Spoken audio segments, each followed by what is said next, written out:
Salam hörmətli futbol azərkeşləri, Misli Premyer Liqasının 18-ci turun oyunlarında mübahisəli epizodları təhlili üçün qarşınızdayım.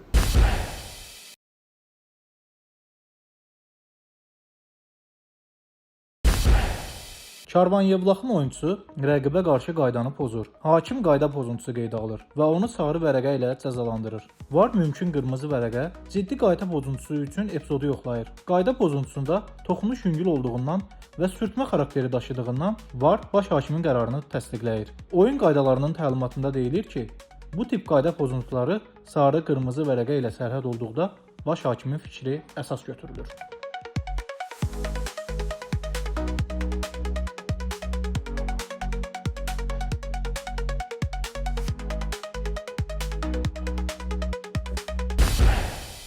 Karvan Yevlaxın yerinə yetirdiyi kün zərbəsi zamanı başla zərbədən sonra Sumqayıtın oyuncusu topu qapı xətti üzərindən geri qaytarır.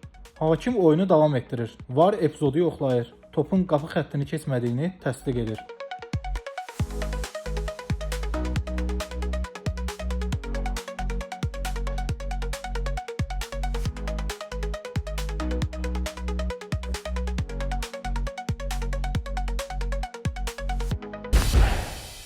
Top Sabah oyuncusunun yerdə dayaq olan əlinə toxunur və hücum rəqibin qapısına qolla yekunlaşır. Hakim qolu qeydə alır. VAR epizodu yoxlayır. Oyunçunun əlini dayaq əli kimi müəyyən edir. Bu vəziyyətdə təbii əl olduğundan VAR hakimin meydandakı qərarını təsdiqləyir. Qol o zaman qeydə alınmaz ki, hətta təsadüfən olsa belə top oyunçunun əlinə və ya qoluna toxunandan dərhal sonra rəqib qapısına daxil olarsa.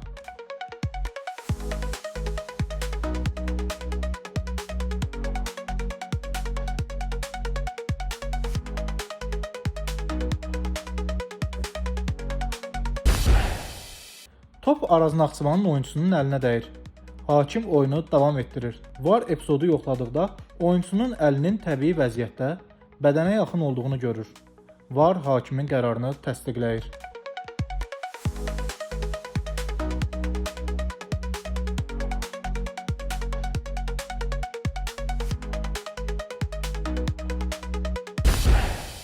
Araz Naxçıvanın oyuncusu rəqibə qarşı düşüncəsiz hərəkətlə onun ayağını tapdalayır. Hakim oyunu davam etdirir. VAR-ın protokoluna əsasən sarı və ya ikinci sarı vərəqə üçün müdaxilə olunmur. Hakimlər Komitəsi bu qayda pozuntusunda oyunçunun ikinci sarı vərəqə ilə cəzalandırılmalı olduğunu təsdiq edir.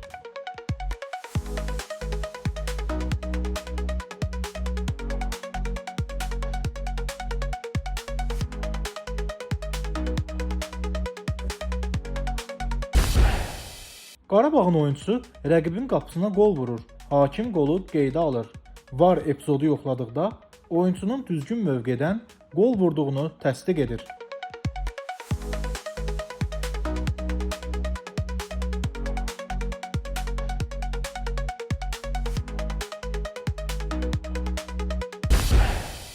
Torantovuzun oyuncusu rəqibin ayağına zərbə endirir. Hakim onu sarı vərəqə ilə cəzalandırır. VAR epizodu yoxlayır. Hakimin qərarını təsdiqləyir. Hakimlər Komitəsinin bu epizodla bağlı gözləntisi oyunçunun təcavüzkar hərəkətə görə qırmızı vərəqə almasıdır.